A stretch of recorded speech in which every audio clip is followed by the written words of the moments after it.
Bienvenue frères et sœurs au programme Prédication du jour. Et la prédication du jour, frères et sœurs, je voudrais parler avec la grâce de Dieu. Et tout le monde nous connaissons cette expression que Jésus a fait sur la croix. Et c'est pour ça que j'ai titulé ce thème Eli Eli lama sabachthani. Alléluia. Et ceux qui ont une Bible, ouvrent leur Bible au livre des Psaumes, chapitre 22 et verset 2. Et nous lisons la parole au nom du Père, du Fils et du Saint-Esprit. Et la parole de l'Éternel dit ainsi: mon Dieu, pourquoi m'as-tu abandonné? Pourquoi t'éloignes-tu sans me secourir, sans écouter mes plaintes? Mon Dieu, je crie le jour et tu ne me réponds pas, la nuit et je ne trouve pas de repos. Alléluia.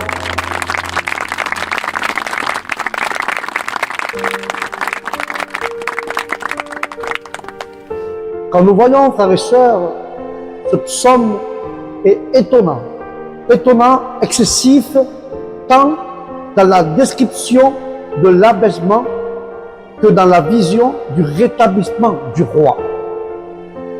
Si le roi David, frères et sœurs, si le roi David a connu dans son règne des revers militaires et des moments difficiles, alors aucun ne correspond à la violence et à la profondeur des meurtrissures décrites dans ce verset. C'est pour ça que David façonne son texte de manière allégorique pour ce qui le concerne.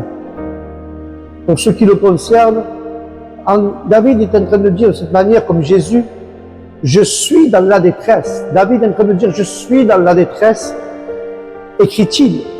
Il écrit qu'il est dans la détresse.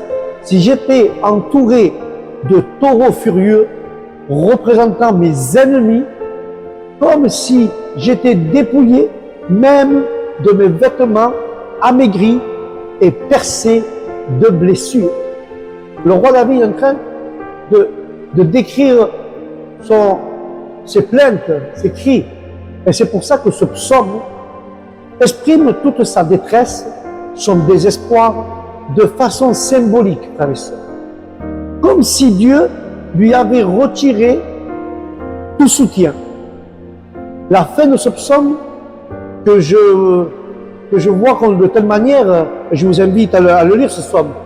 Ce psaume nous fait basculer dans une vision de rétablissement qui va bien au-delà de l'humanité qu'un simple du roi David. Ça va plus loin que au-delà de l'humanité du simple roi David. Alors, ce verset ou cet écrit dépasse l'espérance personnelle de David. Et c'est là, frères et sœurs, que nous voyons comment, à travers lui, l'Esprit de Dieu inspire et façonne un texte pour lui donner une portée prophétique qui se réalisera avec l'expression près de 1000 ans plus tard. Amen.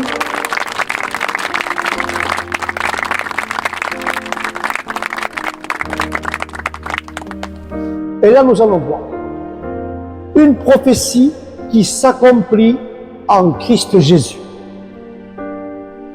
Quand la parole dit Eli, Eli, lama sabachthani, ici, il est cité par Jésus sur la croix, ces mots, en manifestant ici le caractère prophétique du psaume 22 que nous venons de lire. Il annonce, comme le prophète Isaïe dans la vision du Messie souffrant, l'accomplissement du plan de Dieu. Amen.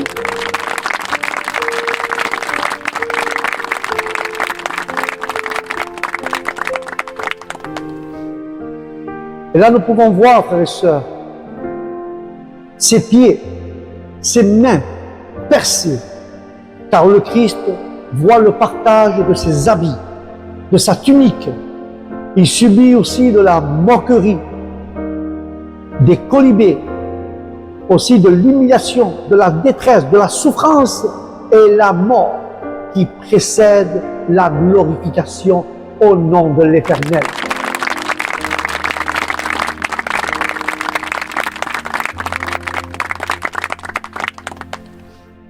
car la comparaison du Christ dans sa nature divine se trouve proclamée à la fin de ce psaume, car sa résurrection est l'universalité. C'est pour ça, frère, l'universalité de l'adoration due au Christ sont annoncées, car toutes les extrémités de la terre penseront à l'Éternel et se tourneront vers lui, car toutes les familles des nations se prosterneront devant ta face. À nouveau, le plan de Dieu se réalise avec minuterie et dans les détails au nom de l'Éternel.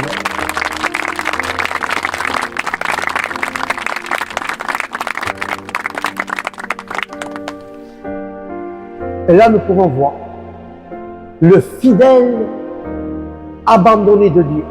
Des fois, nous pensons, Seigneur, je vais à la réunion, je prie, je jeûne, je ne manque pas un jour de culte. Et on dirait que quand je prie pour mes plaintes, ou je prie pour dans ma détresse, on dirait que tu n'écoutes pas, que tu m'as abandonné. Combien de fois nous pensons de telle manière? C'est pour ça, le fidèle qui est le Fils de Dieu, abandonné de Dieu, c'est pour ça que nous voyons, frères et sœurs, le douloureux Jésus là qui crie Élie, Élie, sabachthani, de ce verset, et pourquoi du verset 2 se justifie par le fait que les appels du croyant restent sans réponse. Nous pensons aussi, comme Jésus, quand il cria à la croix, comme David, dans sa détresse, quand nous crions, nous aussi, les croyants, on fait appel à Dieu, pour nous se justifier par le fait des appels du croyant, et nous restons des fois sans réponse. Nous croyons que Dieu nous a abandonnés, frères et sœurs. Mais pourtant, frères et sœurs, Dieu lui-même, Dieu nous a délivrés de toute souffrance, de tout péché. Mais ce qu'il invoque, dit la parole, ce qu'il invoque, et ce qui invoque Dieu, Dieu vient les délivrer au nom de Jésus.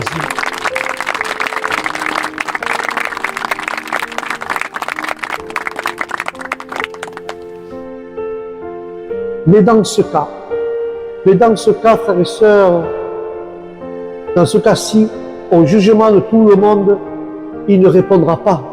Dieu ne répondra pas à tout le monde au jour du jugement. Pourquoi cette exception? Quand il s'agit d'un homme qui, dès sa naissance, a été l'objet des soins particuliers de Dieu, alors là, nous pouvons voir. Et là, agit Dieu à ce qui lui appartient. Ce que Dieu sait qui c'est qui est perdu, qui c'est qui est sauvé. Alors Dieu va répondre à ce qu'il il a pris soin particulièrement de ces gens-là, dès leur naissance. À eux, ils vont les répondre et les délivrer. C'est pour ça, dans la parole, il dit, Élie, Élie, mon Dieu, pourquoi m'as-tu abandonné? Quand on dit, mon Dieu, être abandonné de Dieu, c'est pour tout être créé, car la mort, mais la mort peut être subie d'une manière plus ou moins innocente ou inconsciente. Elle est autant plus douloureuse que cet abandon est mieux ressenti par l'être moral. C'est pour cela, frères et sœurs, que l'impie qui a donné à la créature la confiance qu'il devait à Dieu, ne peut éprouver qu'un sentiment de terreur mêlé de rage, de pleurs, de graissement de dents.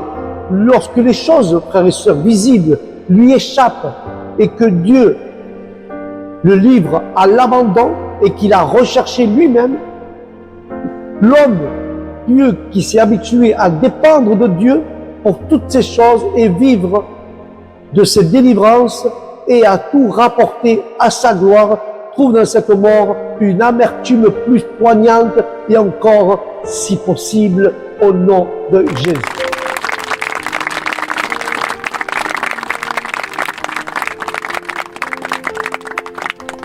Mais il y a dans sa douleur, frères et sœurs, ni révolte, ni blasphème. Il appelle encore mon Dieu. Des fois, frères et sœurs, quand nous passons pour la douleur ou par des circonstances très difficiles, alors nous nous révoltons, nous blasphémons contre Dieu, nous parlons mal. Ah, je retourne dans le monde, j'étais bien dans le monde, Dieu ne m'écoute pas, ça arrive, j'aille au culte, je retourne, si j'étais drogué, je retourne à la drogue, je retourne à la boisson, je retourne, je vais me saouler avec les copains.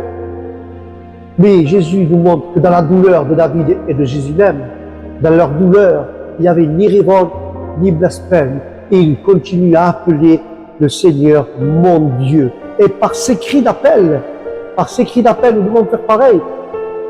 Nous passons par des difficultés très difficiles, nous devons toujours confier à Dieu et appeler toujours Dieu et non le haïr et lui tourner le dos. C'est par ces cris-là, frères et sœurs, par ces cris-là, par ces appels-là, que nous devons continuer à appréhender par la foi la grâce cachée dans le cœur de Dieu qui, Dieu la déverse sur nous pour pouvoir surpasser toutes ces choses. Il dit là que la grâce surbonde et passe toutes choses au nom de Jésus.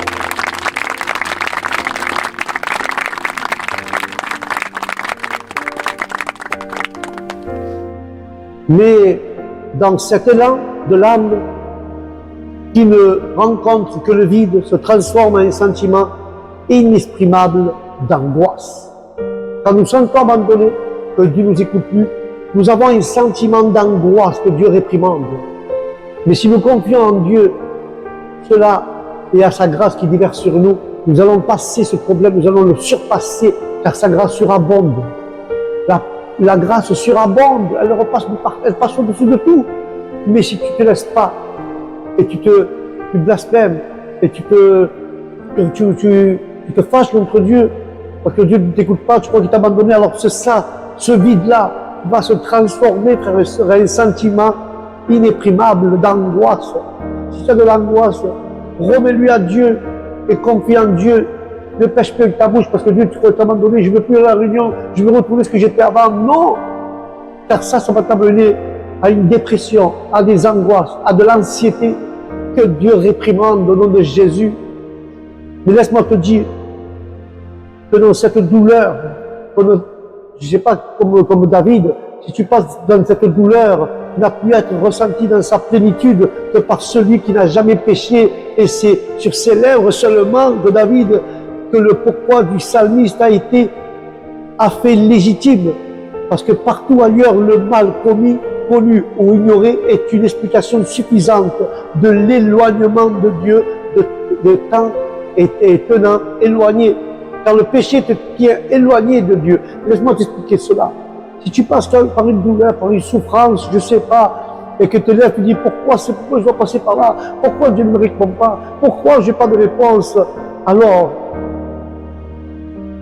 le mal qui a été commis, que ce soit connu ou ignoré, je peux te donner une explication suffisante, car ce problème, ton problème, tes douleurs, vont essayer de t'éloigner, de Dieu et te tenant éloigné, que tu ne puisses pas t'approcher pour poser tes plaintes, pour que Dieu ne puisse pas agir. Non, ce qui t'a fait mal, ou les personnes qui t'ont fait mal, ou un mal que tu as commis, ou un péché, je ne sais pas. Alors ça va te tenir éloigné de Dieu. Et Dieu te demande de ne pas t'éloigner. Car, écoute bien ce que je te dis, frères et sœurs. Quand tu t'éloignes de Dieu, si tu t'éloignes de son salut, tes paroles sont rugissantes, que tu cries vers Dieu, mais ce péché ou cette chose, cette douleur que tu as dans ton cœur, t'éloigne du salut, il t'éloigne de Dieu. Alors, même que tu cries, et tu restes dans la douleur, et tu fais pas confiance en Dieu, ta douleur, tu l'as transformée en angoisse, en dépression. Et ça te maintient éloigné de Dieu, même que tu rugis. Nous pouvons voir comme David, nous pouvons trouver ici cette extrême concision du style particulier de certaines sortes de David, dans des passages où se trahit une grande émotion, car la plupart des interprètent complètement la phrase comme suit: éloigné de mon salut et des paroles de mon rugissement. David dit cela: je suis éloigné de mon salut et des paroles de mon rugissement. Qui c'est qui rugit? C'est le lion qui fait le rugissement. C'est pour ça que le psalmiste compare sa plainte, frères et sœurs, au rugissement du lion, alors même que n'entendait rien au dehors de toute sa vie intérieure, ni qu'un cri, non pas toutefois un cri inarticulé, mais une supplication, des paroles telles que celles que prononça Jésus à Gethsémani. lorsque Jésus prononça des paroles au jardin de Gethsémani, lorsqu'il offrit à Dieu, lorsqu'il a offert à Dieu tout cela, il a offert à Gethsémani avec des grands cris, avec des larmes, avec des prières et des supplications. Laisse-moi te dire, et je vais conclure avec ça au nom de l'Éternel. Si tu es avec cette douleur, tu es dans la dépression, cette douleur se transforme en dépression, en anxiété, Jésus veut que tu t'éloignes pas, que tu lui donnes ces anxiétés, ces préoccupations, cette douleur, cette angoisse, que tu les laisses au pied de la croix. Et Dieu veut que tu demandes comme Jésus, avec supplication et avec des paroles que Jésus a prononcées au jardin de Gethsémani. Alors offre à Dieu, donne-toi à Dieu, mais donne-lui avec des grands cris. Je te donne des grands cris. Offre-lui avec des larmes. Offre-lui avec des prières, des supplications, tout ce que tu as dans ton cœur, donne-lui avec des larmes, des supplications, des grands cris. Dis, Seigneur, j'en peux plus. Prends mes angoisses, prends mes anxiétés, prends cela, en pleurant avec des larmes. Ça me fait penser à Anne. Anne avait des supplications et des pleurs de mandat, un fruit qu'elle ne pouvait pas avoir d'enfant, et Dieu lui donna cet enfant, car ses supplications est montée au trône de la grâce. Alors, dis à Dieu qui enlève cette angoisse qui s'est transformée par rapport à ta douleur, à tes souffrances, mais je te demande au nom de Jésus que tu offres à Dieu de grands cris, des larmes, des prières et des supplications, et l'Éternel, lui qui t'entend en haut des cieux, te répondra et te donnera la délivrance que tu mérites, au nom de l'Éternel. Amen et Amen.